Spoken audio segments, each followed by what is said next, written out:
میرا دل بدل دے، میرا غفلت میں ڈوبا دل بدل دے، میرا غفلت میں ڈوبا دل بدل دے، ہوا و حرص والا دل بدل دے، میرا غفلت میں ڈوبا دل بدل دے۔ الحمد لله نحمده ونستعينه ونستغفره ونؤمن به ونتوكل عليه ونعوذ بالله من شرور أنفسنا ومن سيئات أعمالنا، من يهد الله فلا مضل له ومن يضلله فلا هادي له، ونشهد أن لا إله إلا الله وحده لا شريك له، ونشهد أن سيدنا ونبينا ومولانا محمدا عبده ورسوله، وصلى الله تعالى على خير خلقه محمد وعلى آله وأصحابه وبارك وسلم تسليما كثيرا كثيرا. أما بعد، فأعوذ بالله من الشيطان الرجيم. بسم الله الرحمن الرحيم. ألهاكم التكاثر حتى زرتم المقابر. صدق اللہ العظیم. بزرگان محترم، نوجوان ساتھیوں، ہم یہ بات خوب اچھی طرح جانتے ہیں اور سمجھتے ہیں کہ یہاں مہینے میں ایک مرتبہ جو ہم جمع ہوتے ہیں، محض کوئی رسمی طور پر جمع نہیں ہوتے، اس لیے جمع ہوتے ہیں کہ ہمارے اندر اللہ کا ڈر پیدا ہو جائے اور آخرت کی فکر پیدا ہو جائے اور ہماری روح سے غفلت دور ہو، ہمارے قلوب سے ظلمات کا صفایا ہو، زنگ دور ہو، میل کچیل دور ہو، اور ہمارے دماغوں میں ایک مطلوبہ قسم کی روشنی آ جائے اور ہمارے دماغ کے اندھیرے اور غفلت کے پردے دور ہوں۔ اس مقصد کے تحت میں ضرورت محسوس ہوتی ہے کہ کچھ کہا جائے اور توجہ دلائی جائے، تو یہ کہنے سننے کا ایک سلسلہ جاری کیا گیا ہے۔ اللہ تعالیٰ سے دعا کرتا ہوں کہ ہمارے حق میں مفید فرمائے اور اسے قبول کرے۔ یہ اللہ کا بڑا احسان ہوا ہم پر کہ اللہ تبارک و تعالیٰ نے اپنے گھر میں ہمیں بھیجا اور اطمینان کے ساتھ نمازیں، عشاء کی نماز ادا کرنے کی توفیق اور ہمت دی۔ یہاں آئے، ہم عشاء کی نماز ادا کی، سنتوں کو ادا کیا، نوافل کو ادا کیا، اللہ کی طرف جھکے، اللہ کی طرف متوجہ ہوئے، اللہ کی طرف اپنے رخوں کو پھیرے، حتیٰ کہ بعد میں تھوڑی دیر کے لیے قبلہ رو ہو کر اسے پکارنے لگے، اس کی یاد میں مشغول ہو گئے، اس سے فریاد کرنے لگے اور اسے چپکے چپکے یہ کہنے لگے، لا الہ الا اللہ، لا الہ الا اللہ، کہ تیرے سوا ہمارا کوئی معبود نہیں، تیرے سوا ہم کس کے در پہ جائیں، کہاں اپنے ہاتھوں کو پساریں، کس کے طرف دیکھیں اور کہاں اپنی جھولی پھیلائیں۔ تیرے بندے، تیرے فقیر بندے، تیرے گنہگار بندے، تیرے محتاج بندے تیرے سامنے آئے ہیں، پروردگار تو ہمیں محروم نہ لوٹانا۔ یہ کہہ رہے تھے، لا الہ الا اللہ، لا الہ الا اللہ، تو ہی ہے ہمارا معبود، تو نے ہم کو بلایا ہے یہاں پر، کچھ دے کر لوٹانا، محروم نہ لوٹانا۔ تیرے بندے ہیں ہم، تو ہمارا معبود ہے۔ اور یہ کہہ رہے تھے، محمد الرسول اللہ، محمد الرسول اللہ صلی اللہ علیہ وسلم کے امتی حاضر ہو گئے ہیں، صلی اللہ علیہ وسلم۔ ہم رسول اللہ صلی اللہ علیہ وسلم کے امتی، اللہ کے بندے، حقیقی معنوں میں اللہ کے بندے بننا چاہتے ہیں، حقیقی معنوں میں رسول اللہ صلی اللہ علیہ وسلم کے امتی بننا چاہتے ہیں۔ جیسے ایک اللہ کے بندے کو ہونا چاہیے، ایسے ہم بننا چاہتے ہیں۔ ایک محمد الرسول اللہ صلی اللہ علیہ وسلم کا امتی کیسا ہونا چاہیے، امتی ہونے کا کیا تقاضا ہے، ویسے ہم بننا چاہتے ہیں۔ بننا چاہتے ہیں کہ نہیں بننا چاہتے؟ بننا چاہتے ہیں۔ یہ ہمارا مقصد ہے، یہ ہماری زندگی کا حاصل ہے۔ اگر ہم نے یہ نہیں پایا تو کچھ نہیں پایا۔ اگرچہ کہ ہمارے بچے بھی ہوں، اگرچہ کہ ہمارے ماں باپ بھی ہوں، ضرورت ماں باپ کی بھی ہے، ضرورت بچوں کی بھی ہے، ضرورت تجارتوں کی بھی ہے، ضرورت ملازمتوں کی بھی ہے، ضرورت کھانے پینے کی بھی ہے، کپڑے پہننے کی بھی ہے، مکان بنانے کی بھی ہے، دکانیں بنانے کی بھی ہے، اور بزنس کو بڑھانے کی بھی ہے، سونے کی بھی ہے، جاگنے کی بھی ہے۔ لیکن ضرورت ہی ہے، ضرورت کے لیے اختیار کیا جاتا ہے۔ باقی دنیا میں آدمی کو صرف کھانے، کمانے اور اسی طرح سونے جاگنے کے لیے یہ اشرف المخلوقات مخلوق کو دنیا میں نہیں پیدا کیا گیا۔ اسے جو عقل دی گئی ہے، اس انسان کو جو سمجھ دی گئی ہے، اسے جو قلبی بصیرت دی گئی ہے، اس کے جو قوا مضبوط دیے گئے ہیں، اسے جو انسانی جوہر سے نوازا گیا ہے، اس کا تقاضا یہ ہے کہ اسے جو ہے خاص مقصد کے تحت دنیا میں بھیجا گیا ہے۔ یہ صرف کھانے اور پینے زندگی گزارنے کے لیے نہیں آیا ہے۔ اس کا مقصد ہے اللہ کی بندگی بجا لانا، یہ اصل مقصد ہے۔ وہ سب ضرورتیں ہیں، ضرورت کے لیے کھاتے ہیں، مقصد کے طور پر نہیں کھاتے۔ لیکن جو عقیدے ہیں، ایمان ہے، وہ ہماری زندگی کا حاصل ہے، مقصد ہے۔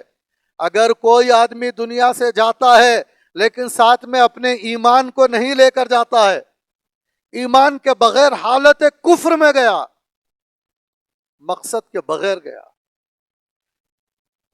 توحید ہمارا مقصد ہے۔ اگر کوئی شرک کی حالت میں دنیا سے گیا، بے مقصد گیا۔ سنت ہمارا مقصد ہے، بدعت میں غرق ہو کر گیا، بے مقصد دنیا سے جانا ہوا۔ ہمارا مقصد نیک اعمال ہے، برائیوں میں مبتلا ہو کر، کوئی سود میں مبتلا ہو کر، رشوت میں مبتلا ہو کر دنیا سے گیا تو بے مقصد دنیا سے گیا۔ ہمارا مقصد دین ہے، ہمارا مقصد نیکی ہے، ہمارا مقصد برائیوں پر شرمندہ ہونا اور برائیوں کو چھوڑنا ہے۔ اس مقصد کے لیے ہم یہاں جمع ہوتے ہیں اور اللہ کو پکارتے ہیں، اللہ کی طرف اپنے چہرے کا رخ کرتے ہیں اور اپنے چہرے کو قبلے کی طرف کر کے بیٹھ جاتے ہیں اور اپنے قلب کو اللہ کی طرف متوجہ کرتے ہیں اور قلبی جذبات کے ساتھ زبان سے کہتے ہیں لا الہ الا اللہ، کہ اللہ تیرے سوا میرا کوئی معین نہیں ہے، کوئی مددگار نہیں ہے، جھکنے کے لیے تیرا در ہے، مانگنے کے لیے تیرا در ہے، دنیاوی نعمتیں حاصل کرنے کے لیے تیرا در ہے، دینی نعمتیں حاصل کرنے بھی تیرا در ہے۔ جسمانی طور پر بیمار ہوتا ہوں تو تجھ سے صحت پوچھوں گا، روحانی طور پر بیمار ہوتا ہوں تب بھی تجھ سے صحت پوچھوں گا۔ اگر غربت میں مبتلا ہوتا ہوں تو اپنی دنیاوی تنگی بھی تجھ سے بیان کروں گا، اگر بدعملیوں میں مبتلا ہوتا ہوں تو اپنی دینی غریبی کو بھی تیرے سامنے ہی رکھوں گا۔ تو ہی میرا معبود بھی ہے، تو ہی میرا مددگار بھی ہے۔ یہ بات سچائی ہے، یہ بات حق ہے۔ اللہ ہی ہمارا معبود ہے، اللہ ہی ہمارا پروردگار ہے، اللہ ہی ہمارا عطا کرنے والا ہے، اللہ ہی کو ہم رحمان سمجھتے ہیں، اللہ کو ہم رحیم سمجھتے ہیں، اللہ کو ہم ستار سمجھتے ہیں، اللہ کو ہم قہار سمجھتے ہیں، یہی سمجھتے ہوئے جی رہے ہیں۔ بزرگان محترم، میں نے آپ حضرات کے سامنے قرآن کریم کی ایک سورت کی شروع کی 2 آیتوں کو تلاوت کیا ہے، کیونکہ ہمارے پاس وقت بہت مختصر ہے۔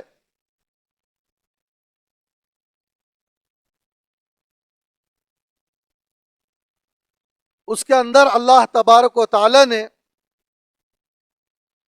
جو منظر کھینچا ہے، آیتوں کے اندر جو نقشہ پیش کیا ہے، وہ لگ بھگ ہماری ہی شرمناک صورتحال ہے۔ ہم اس سورت کو پڑھ چکے ہیں. میں نے جب آیتیں کو تلاوت کیا تب آپ حضرات کو اندازہ ہو گیا ہوگا کہ یہ تو سورت جانی پہچانی ہے. نمازوں میں ہم سنتے ہیں، تلاوت میں ہم پڑھتے رہتے ہیں، لیکن سمجھتے نہیں ہیں. ہم نے اس کو سمجھنے کی کوشش نہیں کی، علماء کی خدمت میں نہیں پہنچے، اہل علم کی صحبت نہیں اٹھائی، ان سے معلوم نہیں کیا، کبھی قرآن کریم کی تفسیر اٹھا کر نہیں دیکھا. اگر ہم دیکھتے تو ہماری آنکھیں کھل جاتی اور ہم حیران ہو جاتے اور ہم ایک خاص قسم کے احساس میں ڈوب جاتے. میں آپ کے سامنے ان آیتوں کو تھوڑا سا کھولنے کی کوشش کرتا ہوں اور اس کی روشنی دکھانے کی کوشش کرتا ہوں. آپ کو تو معلوم ہے یہ کون سی صورت ہے، گھروں میں تفاسیر رکھی ہوئی ہیں اور ہمارے پاس جو ہے دینی کتابیں رکھی ہوئی ہیں. آپ تفصیل سے اس کو دیکھیں، جیسی ضرورت ہے اس کو دیکھیں، سمجھنے کی کوشش کریں، اس سے فائدہ اٹھانے کی کوشش کریں. یہ بیانات میں تو تھوڑا سا احساس بیدار کرنے کی کوشش کی جاتی ہے، پوری طرح مقصد حاصل نہیں ہوتا، پوری طرح تفصیل سے گفتگو نہیں کی جا سکتی. ہر قسم کے جو ہے ہر قسم کی غفلت کو، ہر قسم کی باتوں کو بیان کرنے کا نہ مجھے موقع ہے، نہ ہمت ہے، نہ ایسی استعداد میں پاتا ہوں، نہ آپ کے اندر اتنا تحمل ہے کہ اگر کوئی بیان کرنا چاہے تو آپ سن سکیں. لہذا وقت ہمارے پاس مختصر ہے، اسی لیے کچھ باتیں مختصر طور پر عرض کی جائیں گی. قرآن کریم نے کہا الہاکم التکاثر، سورۃ تکاثر کی آیتیں ہیں یہ. تکاثر کے معنی زیادتی، اس سورت کا نام ہے سورۃ تکاثر. اللہ تعالیٰ فرما رہے ہیں کہ الہاکم التکاثر،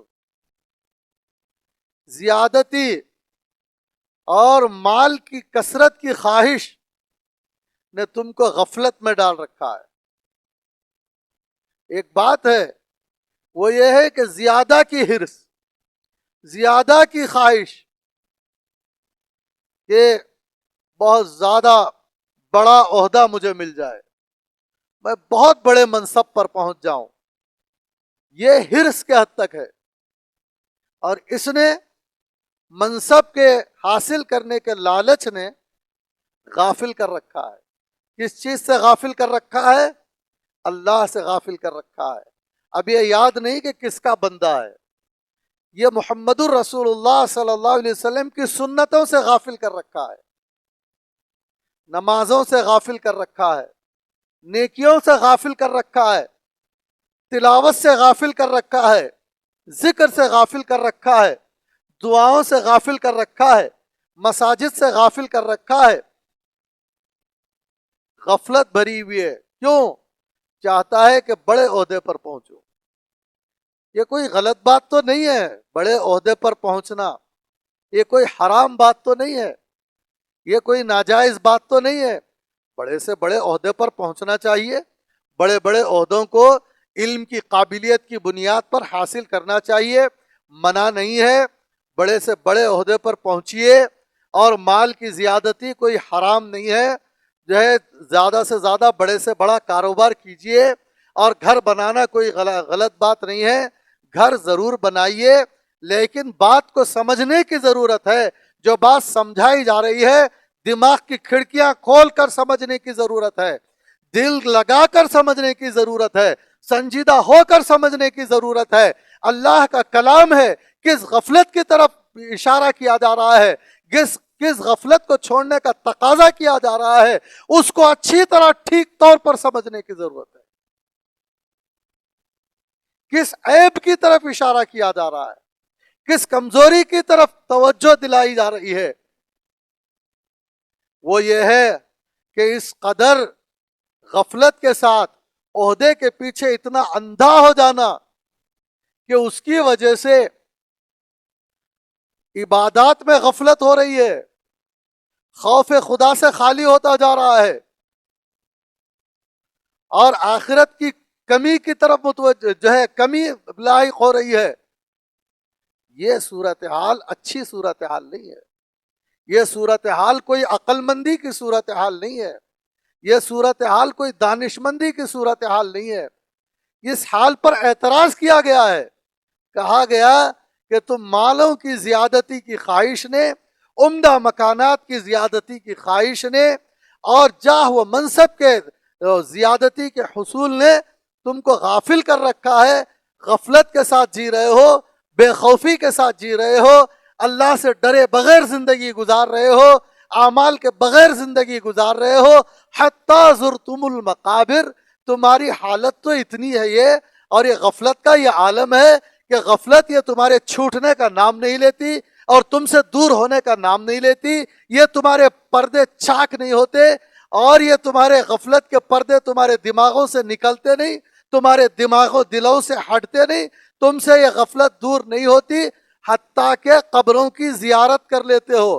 مطلب یہ ہے کہ تم خود قبر میں پہنچ جاتے ہو. اپنے گھروں کی تعمیر کرتے کرتے، تعمیر کرنا غلط نہیں ہے، ایک آدمی کے لیے گھر کی ایک ضرورت ہے، تعمیر کرے، لیکن دیکھیے ایک ضرورت ہوتی ہے، ضرورت سے منع نہیں کیا گیا. ایک سہولت ہوتی ہے، سہولت سے منع نہیں کیا گیا کہ میں اچھا رہوں، میری بیوی بچے اچھے رہیں، مہمانوں کے لیے بھی کچھ اچھا سا انتظام ہو جائے. ایک ضرورت کے لیے گھر بنا لے، تھوڑا سا آنگن بھی رکھ لے، اور تھوڑا سا ایک دو کمرے بڑھا لیے جائیں. اس میں کوئی کسی نے اعتراض نہیں کیا ہے. لیکن یہ برا ہے، یہ غلط ہے، یہ حماقت ہے، یہ نادانی ہے کہ ایسا گھر بنانا چاہ رہا ہے، ایسا مضبوط، ایسا پائیدار، ایسا خوشنما کہ اس کی ڈیزائننگ پر، اس کی نمائش پر، اس کی کھڑکیوں پر، اس کی پینٹنگ پر، ایک ایک چیز پر ایسا خرچ کر رہا ہے، ایسا خرچ کر رہا ہے، گویا کہ دیکھنے سے ایسا اندازہ ہوتا ہے کہ دنیا میں رہنا ہی اس کا مقصد ہے. یعنی گھر بنانے کا مقصد تھا اس کا، گھر ضرورت کی چیز کیا ہو گئی، مقصد کے درجے میں حاصل ہو رہی ہے، مقصد کا درجہ اختیار کر رہی ہے. اس پر اہل علم کہتے ہیں کہ اسے کیا کہیں. وہ دیکھتے ہیں، سمجھتے ہیں، اہل دانش اس حماقت کو سمجھتے ہیں، اس جہالت کو سمجھتے ہیں. کہہ رہے ہیں کہ کیا کر رہے ہو، یہ جہالت ہے. زمانے جاہلیت میں اس طرح کی تعمیرات پر، مال کی بہتات پر فخر کیا جاتا تھا. میرا گھر دیکھو کیسا ہے، میری دکانیں دیکھو کیسی ہیں، میرا عہدہ دیکھو کیسا ہے، میں دیکھو کس منصب پر فائز ہوں. لیکن امت مسلمہ کا یہ طریقہ نہیں ہے، قرآن اور سنت کا یہ طریقہ نہیں ہے، اللہ کے بندوں کا یہ طریقہ نہیں ہے، اللہ کے رسول صلی اللہ علیہ وسلم کے امتیوں کا طریقہ یہ نہیں ہے. ان کا طریقہ یہ ہے کہ ضرورت کا گھر بناتے ہیں، ضرورت کی تجارت کرتے ہیں، ضرورت کے لیے کپڑے خریدتے ہیں یا سہولت کے لیے خریدتے ہیں.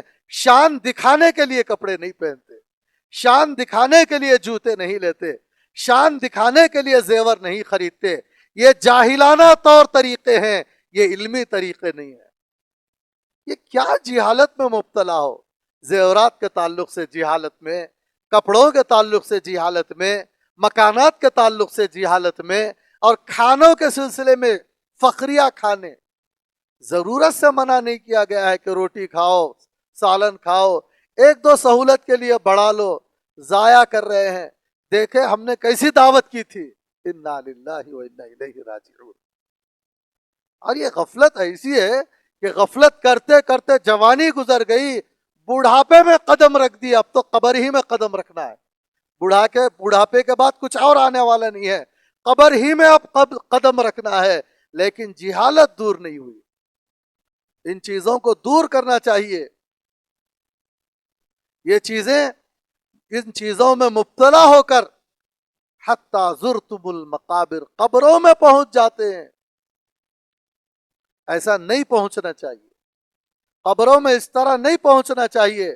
وہاں جا کر پتا چلے گا کہ دنیا میں کتنا بڑا عہدہ تھا، دنیا میں کیسا عالیشان مکان تھا، دنیا میں کیسا لباس میں پہنتا تھا، دنیا میں کیسی میں ڈریسنگ کرتا تھا. اور مالدار خواتین سوچیں کہ ہم کیسے کیسے زیورات پہنتے تھے، کیسے کیسے قیمتی لباس پہنتے تھے اور فخر کرتے تھے، اور اس حالت میں قبر میں پہنچے۔ قبر میں ہمارے پاس کیا ہے؟ قبر کی زندگی میں ہمارے پاس کیا ہے؟ ہم نے اس زندگی کے اندر چاہے تو کر سکتے تھے اس کی تیاری، آج ہمارے پاس کیا ہے؟ دنیا میں تو بہت شاندار جنت نما مکان، اور قبر کی یہ حالت ہے کہ ادھر دفن کر کے آ گئے، عذاب میں مبتلا ہو گیا۔ یہ کہاں کی دانش مندی ہے؟ دنیا کی چند دنوں کی زندگی تو عیش و عشرت کے ساتھ گزار دینا، اور جو برزخی زندگی ہمیشہ کی زندگی ہے، آخرت کی زندگی ہے، اسے دنیا میں غفلت سے گزار کر عذاب قبر میں مبتلا ہو جانا، عذاب قبر کا مستحق بن جانا، یہ ایک مسلمان کی زندگی نہیں ہو سکتی، یہ ایک علمی زندگی نہیں ہو سکتی، یہ ایک جو ہے سمجھداری کی زندگی نہیں ہو سکتی۔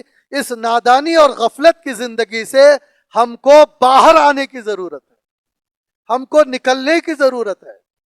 اس کے لیے ہم جانیں، ہم اس کے لیے کچھ دینی کتابیں پڑھنے کا معمول بنائیں، کچھ تلاوت کرنے کا معمول بنائیں، ذکر کرنے کا معمول بنائیں، اور مساجد سے تعلق رکھیں، نیک لوگوں سے تعلق رکھیں، علماء سے تعلق رکھیں، اس طرح کی دینی حلقوں میں پہنچیں، دینی جگہوں پر پہنچیں، مستند علماء کی مستند کتابوں کا مطالعہ کریں اور اسے سمجھیں، اسے عملی جامہ پہنانے کی کوشش کریں۔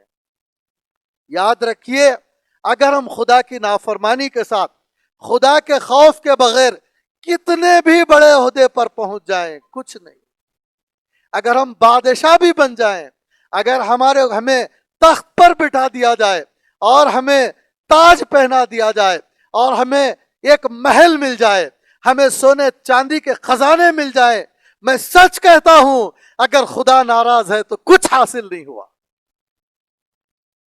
محل حاصل ہے، حکومت اگر حاصل ہے، مال و دولت حاصل ہے، لیکن اسی کے ساتھ شیطان نے بہکا دیا ہے، نفسانیت میں مبتلا ہے، گناہ میں مبتلا ہے، نمازوں سے غفلت ہے اور آخرت سے غفلت ہے، قیامت کا استحضار نہیں ہے، تو اسے کچھ نہیں ملا۔ جو ملا وہ تو فانی ہے، وہ تو چھوڑ دیا جانے والا ہے، اس کے کپڑے اتار لیے جائیں گے، اس کے عہدے پر دوسرے کو بٹھا دیا جائے گا، اس کے محل پر دوسرا قابض ہو جائے گا، اس کے کپڑے اتار لیے جائیں گے اور اس کے مال و دولت کے دوسرے وارث بن جائیں گے، اس کی زمین و جائیداد پر دوسرے قبضہ کر لیں گے، اس کی جو ہے دکانوں پر دوسرے بعد میں رال ٹپکائیں گے، آپس میں جھگڑیں گے۔ اس کے پاس تو اب وہی گیا جس کا وہ جو ہے اعمال تیار کر لیا تھا۔ بھائیو، ہم ضرور عہدے حاصل کریں، ہم ضرور، میں منع نہیں کرتا، میں یہ نہیں کہتا کہ بے روزگار رہو، ایسا نہیں ہے۔ دکانیں مت چلاؤ، ایسا نہیں ہے۔